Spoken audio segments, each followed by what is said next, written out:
Ça ressemble à quoi l'artère carotide interne?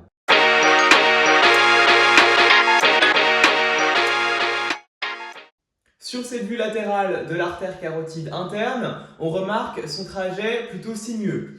Durant son trajet, elle va passer à travers plusieurs orifices, qui sont l'ouverture externe du canal carotidien, l'ouverture interne du canal carotidien et une ouverture dans la dure mère au niveau du diaphragme sellaire, juste au-dessus de la selle turcique de l'os sphénoïde.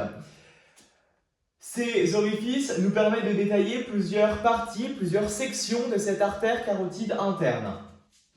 La première partie, c'est la partie cervicale qui s'étend du sinus ou du bulbe carotidien jusqu'à son entrée dans la pyramide pétreuse par l'intermédiaire de l'ouverture externe du canal carotidien. La deuxième partie, qui s'étend entre les 12 ouvertures du canal carotidien, va être la partie pétreuse. On retrouve la partie caverneuse dans le sinus caverneux, compris entre l'ouverture interne du canal carotidien et l'ouverture dans la dure mère. Pour finir, la dernière partie, c'est la partie cérébrale qui s'étend de l'ouverture dans la dure mère jusqu'aux deux terminales de l'artère carotide interne, l'artère cérébrale moyenne qui va vasculariser le tiers moyen du cerveau et l'artère cérébrale antérieure qui va vasculariser le tiers antérieur du cerveau. On va maintenant détailler les différentes collatérales en fonction des parties. Pour la partie cervicale, c'est le plus simple, il n'y a pas de collatéral. Pour la partie pétreuse, on commence avec deux collatérales qui sont les artères carotico-tympaniques qui vont venir vasculariser le tympan et l'artère du canal ptérygoïdien qui va passer dans le canal ptérygoïdien qui fait communiquer la région ptérygoïdienne avec la fosse ptérygopalatine. Donc deux collatérales pour cette région pétreuse. On va maintenant passer à la région caverneuse avec les premières collatérales qui sont pour les nerfs et les ganglions nerveux, avec un rameau nerveux pour les nerfs trochléaires et les branches du nerf trijumeau, et un rameau pour le ganglion trigéminal. C'est le rameau du ganglion trigéminal. On poursuit avec les rameaux méningés. Donc un rameau méningé pour vasculariser les méninges et duquel va naître un rameau pour la paroi du sinus caverneux. C'est le rameau du sinus caverneux.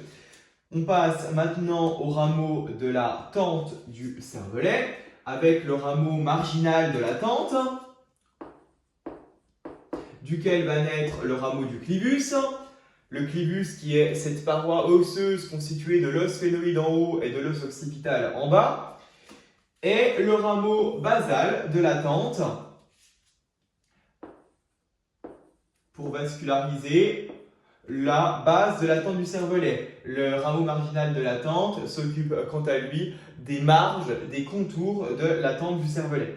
On finit cette section avec une dernière collatérale qui est l'artère hypophysaire inférieure qui va venir vasculariser la neurohypophyse.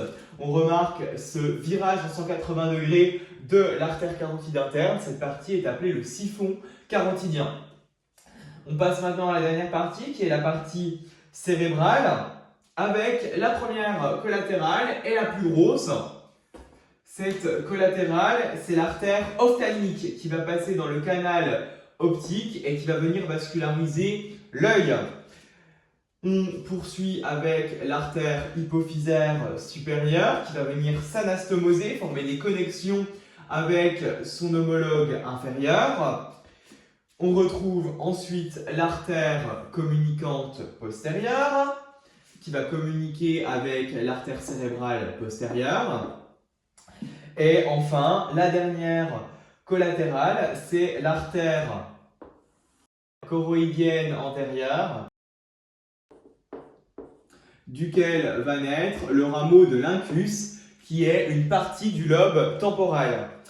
Donc voilà, ça ressemble à ça l'artère carotide interne, plusieurs collatérales qui vont aller vasculariser le tympan, la région ptérygoïdienne et la fosse ptérygopalatine, les méninges, des nerfs et des ganglions nerveux, l'hypophyse, l'œil, ainsi que communiquer avec le reste du cerveau et une petite partie du lobe temporal. Évidemment, vasculariser les 2 tiers antérieurs du cerveau. Voilà, c'était l'artère carotide interne.